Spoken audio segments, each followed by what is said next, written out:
আপনাদের সকলকে আন্তরিক প্রীতি, শুভেচ্ছা এবং ভালোবাসা জানিয়ে শুরু করছি। আপনারা অনেকেই যোগাযোগ করছেন এবং আপনাদের কমেন্ট লিখে পাঠাচ্ছেন, এই জন্য ধন্যবাদ দিই। শুরু করব একটা ঘটনা দিয়ে। একজন বিখ্যাত হৃদরোগ বিশেষজ্ঞ একটা বিশেষ সেমিনারের আয়োজন করেছিলেন এবং এই সেমিনারে তিনি সকল ডাক্তারদের হাতে একটা ছোট যন্ত্র দিলেন। তিনি বললেন, এই যন্ত্রটা আপনার হৃদয়ের স্পন্দন দেখতে পাবে। সবাই আগ্রহ নিয়ে নিজের হৃদয়ের অবস্থা দেখতে লাগলো। তারপরে তিনি কি করলেন, ওই ডাক্তার মহাশয়, তিনি একটা মৃত মানুষের শরীরে একই যন্ত্র লাগালেন। স্ক্রিনে শুধু একটা সরল রেখা, কোনো স্পন্দন নেই। ডাক্তার বললেন যে এই যন্ত্র হৃদয়কে জীবিত করতে পারে না, এটা শুধু দেখাতে পারে যে জীবন নেই। ঠিক তখন তিনি যোগ করলেন আরেকটা কথা, যদি এমন একজন থাকতেন যিনি মৃত হৃদয় আবার স্পন্দন ফিরিয়ে দিতে পারতেন। অনেক ধন্যবাদ আমাদের চ্যানেলে ভিডিওটি দেখার জন্য। যদি আমাদের চ্যানেলটি এখনও পর্যন্ত সাবস্ক্রাইব করেননি তাহলে অনুরোধ করব এখনই সাবস্ক্রাইব করে দিন এবং বেল বাটনটি প্রেস করে দিন, তাহলে আমাদের সমস্ত ভিডিওর নোটিফিকেশান আপনার কাছে পৌঁছে যাবে। অনুরোধ করি ভালো লাগলে লাইক করবেন, কমেন্ট করবেন এবং অন্যের কাছে শেয়ার করে দিন এই ভিডিওটি। ঈশ্বর আপনাকে অনেক আশীর্বাদ করুন। ধন্যবাদ। প্রিয় ভাই ও বোন, আজ দেখব এমন একটা পুস্তক যা আমাদের এমনই এক ঈশ্বরের সঙ্গে পরিচয় করিয়ে দেয়, যিনি শুধু মানুষের পাপ দেখেন না, শুধু বিচার ঘোষণা করেন না, বরং শুষ্ক হাড়েও প্রাণ দেন, ভগ্ন হৃদয়কে পুনরুজ্জীবিত করেন এবং তার মহিমা হারানো জাতির মধ্যে আবার তার উপস্থিতি ফিরিয়ে আনেন।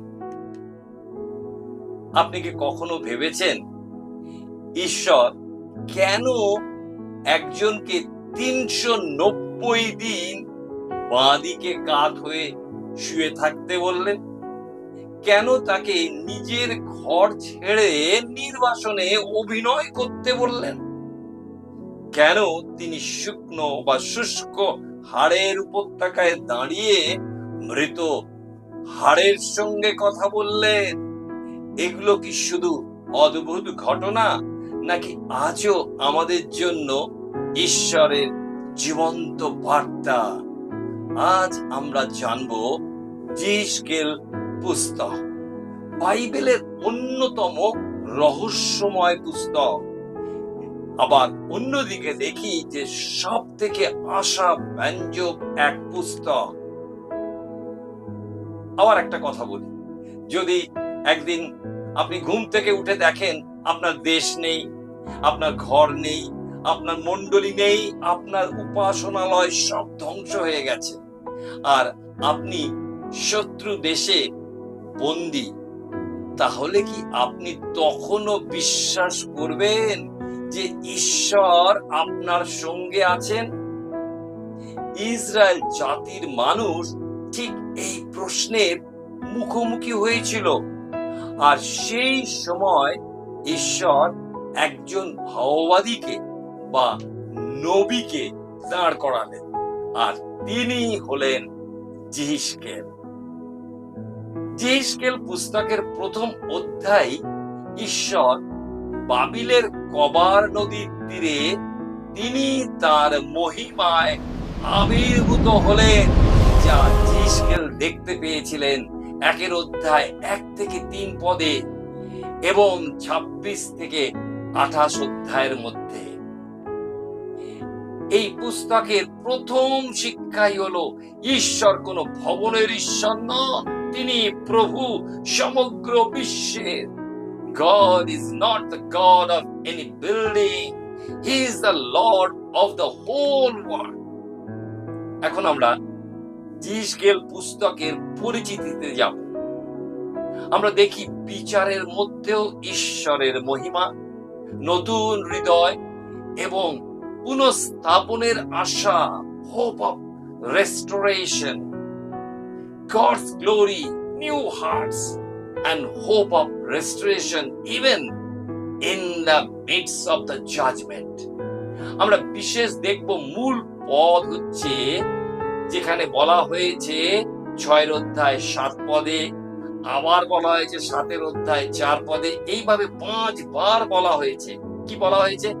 তাহাতে তোমরা জানিবে যে আমি সদাপ্রভু। আমরা দেখি প্রথম বিষয়, জিসকেল নামের অর্থ কি? হিব্রু ভাষায় এই অর্থ হলো ঈশ্বর শক্তি দেন, ঈশ্বর দৃঢ় করেন। 1 অধ্যায় 3 পদে দেখি ভাববাদী পরিচয়, আবার 2 অধ্যায় দেখতে পাই 1 থেকে 2 পদে ঈশ্বরের আত্মা তাকে শক্তি দেন। 3 অধ্যায় 14 পদে আমরা দেখতে পাই, সেখানে বলা হচ্ছে আর সদাপ্রভুর হস্ত আমার উপরে বলবৎ ছিল। আবার 3 অধ্যায় 24 পদে দেখতে পাই আত্মা তাকে দাঁড় করিয়ে দেন। এর থেকে আমরা কি শিখি? মানুষের শক্তি শেষ হলেও ঈশ্বর তার দাসকে, তার ভক্তদের, তার লোকেদের তিনি শক্তি দেন। যে বিষয় আমরা যিশাইয় ভাববাদী পুস্তকেও 40 অধ্যায় 29 থেকে 31 পদে দেখতে পাই। সেখানে কি লেখা আছে? তিনি ক্লান্ত ব্যক্তিকে শক্তি দেন ও শক্তিহীন লোকের বল বৃদ্ধি করেন। তরুণেরা ক্লান্ত ও শ্রান্ত হয়, যুবকেরা স্খলিত হয়, কিন্তু যাহারা সদাপ্রভুর অপেক্ষা করে তাহারা, কি লেখা আছে? উত্তর নতুন শক্তি পাইবে। তাহারা ঈগল পক্ষীর ন্যায় পক্ষ সহকারে ঊর্ধ্বে উঠিবে। তাহারা দৌড়িলে শ্রান্ত হইবে না, তাহারা গমন করিলেও ক্লান্ত হইবে না। দ্বিতীয় বিষয় দেখব লেখককে, ভাববাদী জিসকেল, যিনি একজন যাজক এবং ভাববাদীও ছিলেন। আমরা জানি বাইবেলে যে 30 বছর বয়সে যাজকীয় কাজ শুরু হয়, বা তারা পেত, যা আমরা গণনা পুস্তক 4 অধ্যায় 3 পদে পাই। কিন্তু তিনি মন্দিরে সেবা করতে সুযোগ পাননি। ঈশ্বর তাকে নির্বাসনে ভাববাদী হিসাবে ব্যবহার করেন। ঈশ্বর সব জায়গায় আমাদের ব্যবহার করতে পারেন। আপনার অফিসে, আপনার স্কুলে, আপনি হসপিটালে, কোথায় আপনার ঈশ্বর ব্যবহার করতে পারে না? অটো রিক্সায় বা টোটোতে যেতেও ঈশ্বর আপনাকে ব্যবহার করতে পারে। তৃতীয় বিষয় দেখব ঐতিহাসিক পটভূমি। প্রথম নির্বাসন হয় খ্রিস্টপূর্ব 605 সালে। তখন দানিয়েল বন্দী হন, যা আমরা দানিয়েল ভাববাদী পুস্তক 1 অধ্যায় প্রথম 6টি পদেও দেখতে পাই। দ্বিতীয় নির্বাসন আমরা দেখতে পাই যে খ্রিস্টপূর্ব 597 সালে ঘটে থাকে, যখন আমরা দেখতে পাই যে জিসকেল ও রাজা জিওয়াকিন বন্দী হন। এরপর আমরা দেখতে পাই জেরুজালেম ও মন্দির ধ্বংস হয়ে যায়। এই ঘটনা আমরা পাই খ্রিস্টপূর্ব 586 সালে। দ্বিতীয় রাজাবলী তার 25 অধ্যায় 1 থেকে 21 পদে তার অদ্ভুত বা কষ্টকর দুঃখজনক বিবরণ আপনি পাঠ করতে পারেন। আমি শুধু একটা পদ পড়ে আপনাকে শোনাতে চাই, যেটা লেখা আছে, তাহারা রাজা সিদিকিয়ের সাক্ষাতেই তার পুত্রগণকে বধ করা হয়, সেই কথাই বলা হয়েছে এখানে। এবং সিদিকিয়ের চক্ষু উদ্ঘাটন করে এবং তাকে শৃঙ্খলে বদ্ধ করে কোথায় নিয়ে যায়? বাবিলে। চতুর্থ বিষয় আমরা দেখব জিসকেলের সেবাকাল। প্রায় খ্রিস্টপূর্ব 593 থেকে 571 সন পর্যন্ত। পঞ্চম বিষয়, জিসকেল বাপ্পাদি কোথায় ছিলেন? আমরা দেখতে পাই 1 অধ্যায় 1 থেকে 3 পদে বাবিলের কবার নদীর তীরে। আমরা দেখি যে ঈশ্বর কেবল জেরুসালেমের ঈশ্বর নন, কোন মণ্ডলীর মধ্যে সীমাবদ্ধ ঈশ্বর নন। তিনি সর্বশক্তিমান, তিনি সর্বজ্ঞ, সর্ব জায়গায় বিরাজিত। He is omnipotent, omniscience and omnipresent. ষষ্ঠ বিষয় দেখব জিসকেলের বিশেষ বৈশিষ্ট্য। ঈশ্বর তাকে বহু প্রতীকী বা সিম্বলিক কাজ করতে বলেছিলেন। এই সিম্বল বা প্রতীকের মধ্যে দিয়ে তিনি জাতিকে শিক্ষা দিয়েছিলেন। যেমন 390 দিন বাঁ পাশ ফিরে এবং 40 দিন ডান পাশ ফিরে শুয়েছিলেন। আবার আমরা দেখি 4 অধ্যায়, সেখানে দেখতে পাই ইটের উপরে জেরুসালেমের ছবি আঁকতে বলেছেন। এবং ভাওবাদীকে দেখতে পাই জিসকেল ভাওবাদী পুস্তক 4 অধ্যায় 1 থেকে 3 পদে ঈশ্বর তার চুল ও দাড়ি কাটতে বলেছিলেন। এবং 5 অধ্যায় 1 থেকে 4 পদে নির্বাসনের অভিনয় করতে বলেছিলেন। এবং আমরা দেখতে পাই জিসকেল ভাববাদী পুস্তকের মূল বিষয়, এটা আমাদের 7ম বিষয়, ঈশ্বরের মহিমা বা প্রতাপ আমরা 6 বার দেখতে পাই। 2 নম্বর, ঈশ্বরের পবিত্রতার বিষয় 2 বার বলা হয়েছে। 3 নম্বর, বিচারের বিষয় 2 বার বলা হয়েছে। 4 নম্বর, পুনঃস্থাপন বা রেস্টোরেশনের কথা বলা হয়েছে 2 বার। আপনারা যদি জানতে চান আমাদেরকে লিখবেন, নিশ্চয়ই এই বিশেষ বিষয়গুলি আরো ধারাবাহিকভাবে আমি লিখে জানাতে পারবো যদি আপনাদের হোয়াটসঅ্যাপ নাম্বার দেন। 8ম বিষয় শিখব পুস্তকের গঠন বা স্ট্রাকচার। প্রথম ভাগ 1 থেকে 24 অধ্যায়। এখানে আমরা দেখতে পাই ইসরায়েল জাতির বিচার। এরপরে আমরা দ্বিতীয় ভাগ 25 থেকে 32 অধ্যায় বিদেশি জাতিদের বিচার আমরা দেখতে পাই। আর তৃতীয় ভাগ হচ্ছে 33 থেকে 48 অধ্যায়, এটা হচ্ছে পুনঃস্থাপন বা রেস্টোরেশন। 9ম বিষয়, সব থেকে বিখ্যাত অধ্যায়গুলো আমাদের জানা প্রয়োজন এবং ব্যক্তিগত জীবনে শিক্ষা লাভ করা প্রয়োজন। 1, ঈশ্বরের সিংহাসন 1 অধ্যায় পাই। প্রহরী রূপে ভাওবাদীকে নিয়োগ করা হলো, দেখতে পাই 33 অধ্যায়। ঈশ্বরের মহিমা বা প্রতাপ মন্দির ত্যাগ করে চলে গেল, সেটা আমরা দেখতে পাই 10 থেকে 11 অধ্যায়। 4 নম্বর বিষয়, ব্যক্তিগত দায়িত্ব দেখতে পাই 18 অধ্যায়। উত্তম পালক বা রাখাল আমরা 34 অধ্যায় দেখতে পাই। নতুন হৃদয় এর বিষয় আমরা দেখতে পাই 36 অধ্যায়। এবং শুষ্ক অস্থি বা শুকনো হাড়ের যে দর্শন আমরা দেখতে পাই 37 অধ্যায়। গোগ ও মাগোগের বিষয় আমরা দেখতে পাই 38 থেকে 39 অধ্যায়। এবং 9 নম্বর বিষয়, নতুন মন্দিরের বিষয়, তা 40 থেকে 48 অধ্যায় বলা হয়েছে। 10ম বিষয় আমরা শিখব জিসকেল ভাওবাদী পুস্তকে অজানা তথ্য। 1 নম্বর বিষয়, সব থেকে বেশি দর্শনের ভাওবাদীদের একজন তিনি ছিলেন।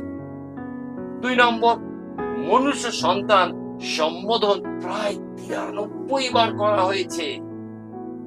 3 নম্বর, তার স্ত্রীর মৃত্যুর বিষয়ে বলা হয়েছে। 4 নম্বর, আমরা দেখতে পাই তখন তারা জানিবে যে আমি সদাপ্রভু, কবার বলা হয়েছে জানেন? 12 বার। সব থেকে দীর্ঘ নতুন মন্দির বিষয়ক দর্শন দেওয়া হয়েছে 40 থেকে 48 অধ্যায় পর্যন্ত। 11তম বিষয়, কঠিন বিষয়গুলি এই পুস্তকে কোনগুলি? এক নম্বর দেখব চারজন জীব।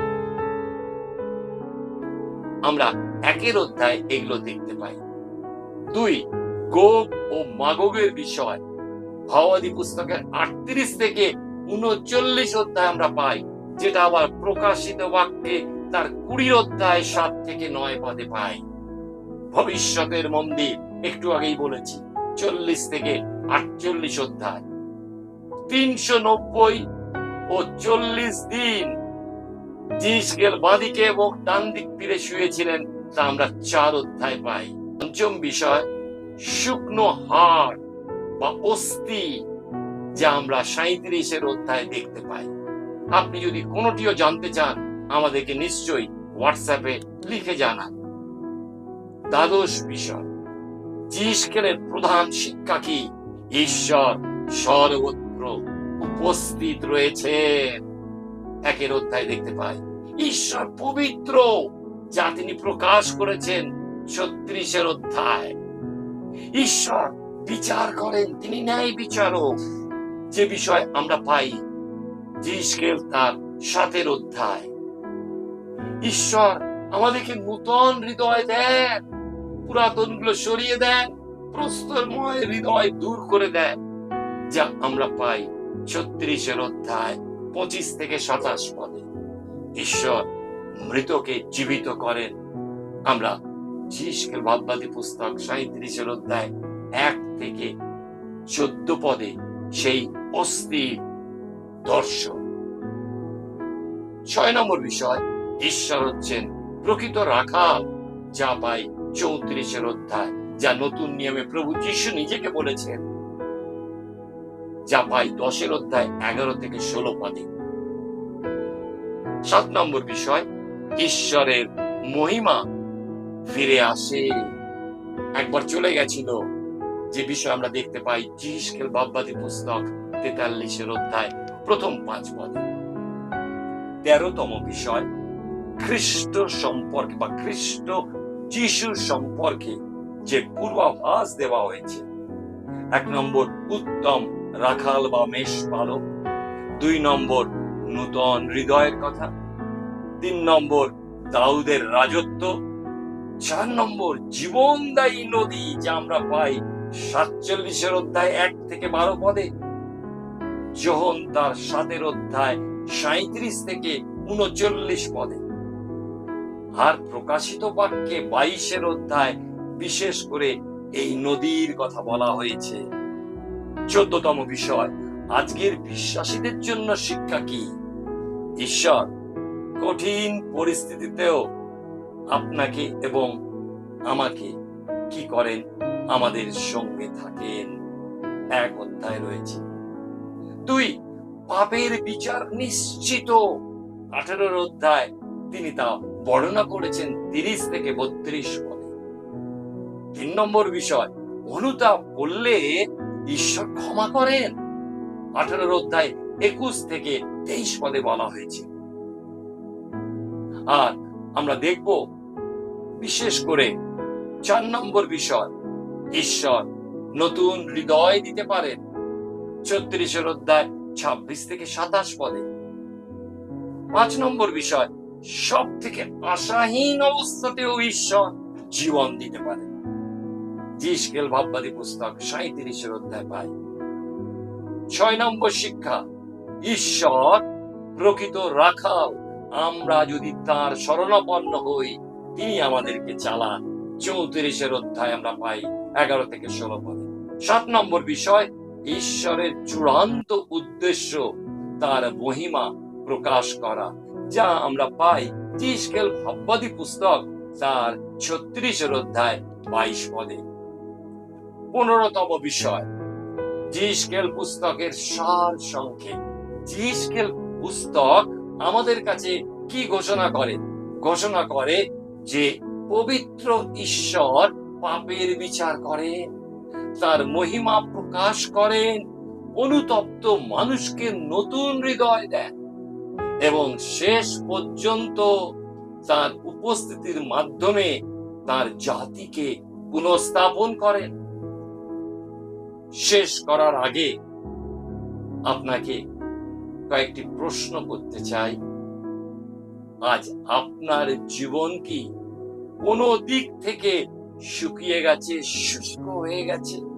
সেই শুষ্ক অস্থির উপত্যকার মতো হয়তো আপনার আশাও শুকিয়ে গেছে, হয়তো আপনার প্রার্থনাশীল জীবন শেষ হয়ে গেছে, শুকিয়ে গেছে।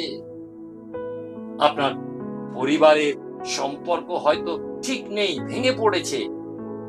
আপনার বিশ্বাস হয়তো দুর্বল হয়ে গেছে। আমি জানি না, ঈশ্বর জানেন। কিন্তু ভাববাদী জিসকেল তিনি আমাদের শেখান, যেখানে মানুষ শেষ দেখে সেখানে ঈশ্বর নতুন শুরু দেখেন। মানুষ যেখানে শেষ করে ঈশ্বর সেখানে শুরু করেন। একজন মালিক এক শীতের সকালে তার বাগানে গেলেন। চারিদিকে শুকনো ডাল পাতা, নেই ফুল, কিছুই নেই। তার ছোট ছেলে বলল, বাবা, সব গাছ তো মরে গেছে। না, ওরা মরে যায়নি। বসন্ত এলে আবার নতুন পাতা, ফুল ও ফল আসবে। অনেক সময় আমাদের জীবনও তেমনই লাগে, যেন মনে হয় সব কিছু শেষ হয়ে গেছে। কিন্তু জিসকেল পুস্তক ঘোষণা করে যে ঈশ্বর শুকনো অস্থি বা হাড়েতে এক সেনাবাহিনী পরিণত করতে পারেন। তিনি প্রস্তরময় হৃদয় সরিয়ে দিয়ে মাংসময় হৃদয় দিতে পারেন, আমাদের কঠিন হৃদয়কে সরিয়ে দিতে পারেন। তিনি যে মহিমা বা প্রতাপ দেখেছিলেন, একদিন মন্দির থেকে চলে গেছিল, সেই প্রতাপই আবার ফিরে এসেছিল। আপনি যদি আজ মনে করেন আপনার জীবন প্রায় যেন শেষ হয়ে গেছে, তাহলে জিসকেল পুস্তক আপনার জন্যই লেখা। কারণ এই পুস্তক আমাদেরকে শেখায় বিচারের পরেও আশা আছে, ভগ্নতার পরেও পুনর্গঠন আছে। আর যেখানে ঈশ্বরের প্রতাপ মহিমা ফিরে আসে, সেখানে হতাশাপূর্ণ জীবনে আশা ও মৃত জীবনে আবার জীবিত হওয়ার সুযোগ থাকে। ঈশ্বর আমাদেরকে নূতনতা দান করে। বিচার পাপকে পোড়ায়, কিন্তু ঈশ্বরের অনুগ্রহ নতুন জীবন সৃষ্টি করে। মনে রাখবে একটা কথা, ভগ্নতার পরেও পুনর্গঠন আছে। আর যেখানে ঈশ্বরের মহিমা ফিরে আসে, সেখানে হতাশ হৃদয় আশা জাগে, শুকিয়ে যাওয়া আত্মা আবার জীবিত হয়ে ওঠে। আপনি কি সেই অবস্থায় পড়ে আছেন আজ? ঈশ্বর থেকে কি আপনি দূরে সরে গিয়ে আপনার হৃদয় প্রাণহীন, শুষ্ক হয়ে গেছে? আবার মনে করিয়ে দিই আপনাকে, যিনি মৃত হাড়ে প্রাণ দিতে পারেন, তিনি আপনার জীবনও নতুন করে গড়ে তুলতে পারেন। আজকের মানুষ হতাশায় আত্মহত্যা করতে যায়, কত সহজ মনে করে, কিন্তু অনন্তকালের জন্য ঈশ্বরবিহীন নরকে তাকে কাটাতে হয়।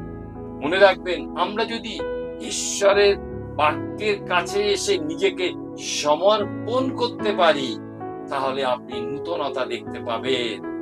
আজই সিদ্ধান্ত নিন।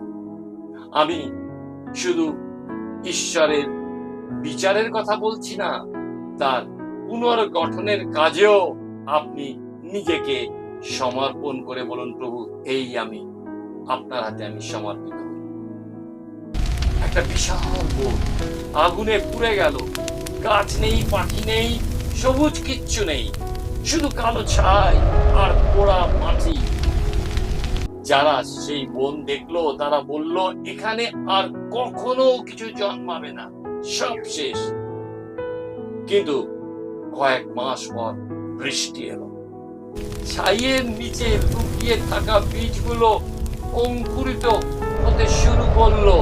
ধীরে ধীরে সবুজ ঘাস, ছোট গাছ এবং ফুল ফুটতে লাগলো, পাখি বসতে লাগলো, আর জীবন ফিরে এলো। বিশেষজ্ঞরা বলেন, কিছু বীজ এত শক্ত এত আবরণের ঢাকা থাকে যে আগুনের তাপ না পেলে সেগুলো কখনো অঙ্কুরিত হয় না। যে আগুন সবাই শেষ বলে ভাবছিল, সেই আগুনই নতুন জীবনের সূচনা করেছিল। ঠিক তেমনি ঈশ্বরের বিচার কখনো তার শেষ কথা নয়। আপনার জন্য আমি এখন প্রার্থনা করতে চাই, যদি আপনি চান।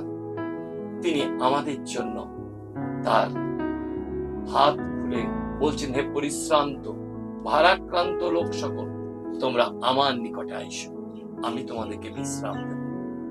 তিনি সর্বদা বলেন, আমি পথ সত্য জীবন, আমাদিয়া না আসলে কেহ পিতার কাছে যাইতে পারে না। তিনি হলেন সেই জীবন জল, যা আমাদের আত্মিক তৃষ্ণা মেটায়। আমরা ধন্যবাদ দিই, তিনি সেই জ্যোতি, যার পশ্চাৎ গেলে কেউ কখনো অন্ধকারে চলে না। যদি আপনি চান, আমি আপনার জন্য প্রার্থনা করব। চোখ বন্ধ করি, মাথা নত করি, প্রার্থনা করি। প্রভু, তোমায় ধন্যবাদ দিই আমাদের সকল ভাই বোনদের জন্য, সকল শ্রোতা বন্ধুদের জন্য, যারা এই সময় চোখ বন্ধ করে সত্যিকারে হৃদয়কে সমর্পণ করছেন তোমার হাতে। কারণ তুমি মানুষের হৃদয় দেখো, তুমি তাদেরকে এই সময় স্পর্শ করো। স্পর্শ করো প্রভু, নূতনতায় চলতে তোমার অনুগ্রহ দান করো, হৃদয় বিশ্বাস দান করো, যে তোমার বাক্যই আমাদেরকে বিশ্বাস দান করে এবং তোমাতে বিশ্বাস আমাদের অনন্ত জীবন দান করে। ধন্য তোমার নাম।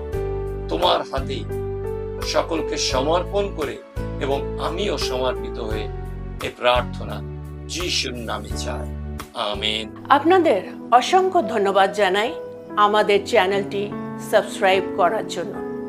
যারা এখনো পর্যন্ত আমাদের চ্যানেলটি সাবস্ক্রাইব করেননি, আপনাদের কাছে আমাদের অনুরোধ, চ্যানেলটি সাবস্ক্রাইব করে দিন, বেল বাটনটি প্রেস করে দিন, তাহলে আমাদের আগামী সকল ভিডিও নোটিফিকেশন আপনি পেয়ে যাবেন। আমাদের ভিডিওটি ভালো লাগলে লাইক এবং কমেন্ট করতে ভুলে যাবেন না এবং আপনাদের প্রিয়জনদের সাথে অবশ্যই শেয়ার করে দেবেন। আপনাদের প্রার্থনার অনুরোধ থাকলে বা নোটস পেতে চাইলে বা আমাদের অনলাইন বাইবেল অধ্যয়নের সাথে যুক্ত হতে চাইলে আমাদের স্ক্রিনে দেওয়া হোয়াটসঅ্যাপ নাম্বারটিতে আপনি যোগাযোগ করতে পারেন। ঈশ্বর আপনাদের আশীর্বাদ করুন।